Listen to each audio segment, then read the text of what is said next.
Thanks for joining us as we bring you special coverage from CattleCon 25 in San Antonio, Texas.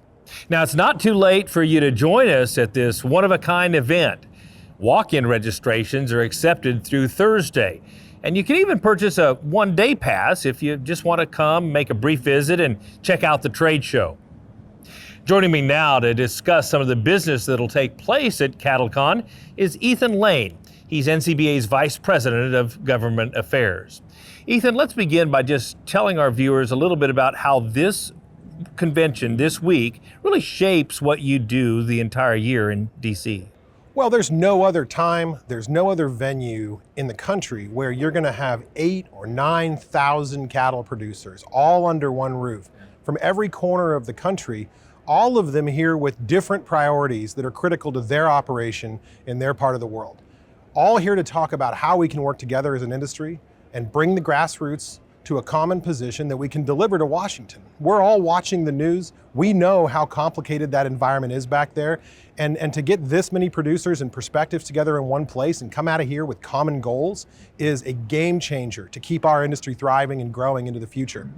And speaking of that environment in DC, we have a new but somewhat familiar administration taking charge as we speak. What does that mean to cattle producers? Well, it really gives us a leg up in getting to know the new administration. You know, these are folks that we've worked with before. We know how President Trump does business. We did well in the last administration. He likes cowboys. He likes us. And it's really nice to have a dialogue on day one. Hey, Mr. President, welcome back. We're glad you're here. Here's what's been on our mind the last 4 years and where we think you can be helpful. And that's what we've been doing in this first couple days of the new administration, is communicating our producers' priorities to the president and his team as they take control of the federal agencies and start to implement his policies. It's really unique to be in this situation with such a known quantity. We haven't done this before, and it's been really interesting to do it this way after, usually you're kind of flying blind the first few weeks, but this is a whole new deal, and I gotta say, so far, we've really enjoyed that dialogue. That's good. Give us a little behind the scenes look at what you're doing now to build and in some cases reestablish relationships both with the administration as well as Congress. Well, obviously there's always something going on in the cattle industry, and we've been dealing with the border closure due to New World screwworm. There's this ongoing conversation about tariffs. So there was no sort of rest period as the new administration came in. It was quite literally, glad you're back. We need to talk, right? We have some issues we need to work through. We need your help with some things. We need to clear some things that got stuck in the last administration. And that's really kind of how we've started that discussion. Okay. Coming out of the Biden administration, we were pleased to see Secretary Vilsack on his way out wave the white flag on the Packers and Stockyards rules, that massive overreach that we saw, not just in this last administration, but in Tom Vilsack's last time in that chair in the Obama administration. This has been a legacy item for him, and his acknowledgement on the way out the door that there's just nothing else to do here on the cattle side was a huge win for our industry and a huge acknowledgement. And so it kind of helps us focus on other things getting into this new administration. We have the ongoing implementation of the electronic ID rule. We have ongoing issues with disaster assistance for producers that are still struggling around the country. We're hearing a lot of concern about how FSA offices are processing programs for producers across the country.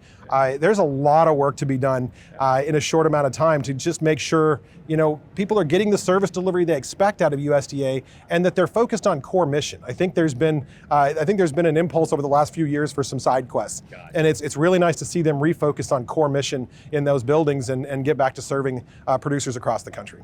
Yeah. So why is it so important to the sustainability of our industry that we get people involved and engaged, and that you're representing multiple voices in DC? Well, you got to remember how small we are in the grand scheme of things. We are the largest section of American agriculture, and we have 700,000 or 800,000 cattle producers from coast to coast. But in the grand scheme of things, when you think about all of those different industries that have priorities, that are in Washington with lobbying operations and folks like me and my team working for their different industries, and I talk about this a lot, no matter who you are, no matter how you spend your time, somebody is being paid to represent your interests in Washington, whether you know it or not. So having that voice and knowing that when we talk to members of Congress, when we talk to senators, when we talk to the president and his administration, it's not just us making it up.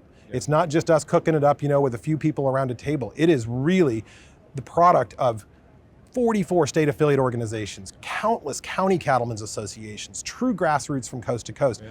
And that's a really impressive tool to be able to use in Washington, and it lets us cut through a little bit of that noise and maybe sometimes punch above our weight a little bit, which is what we like to do. Absolutely. Well, we look forward to the year ahead and certainly working with maybe a more friendly administration in Congress. Good luck in everything you do to represent all of us in the beef cattle industry. Thanks, Kevin. Now remember, it's not too late for you to be here and lend your voice to the future of the beef industry. You can even purchase a one-day registration if you just want to make a brief visit. It might be the best investment you'll make all year in your business. Get all the details at the website convention.ncba.org.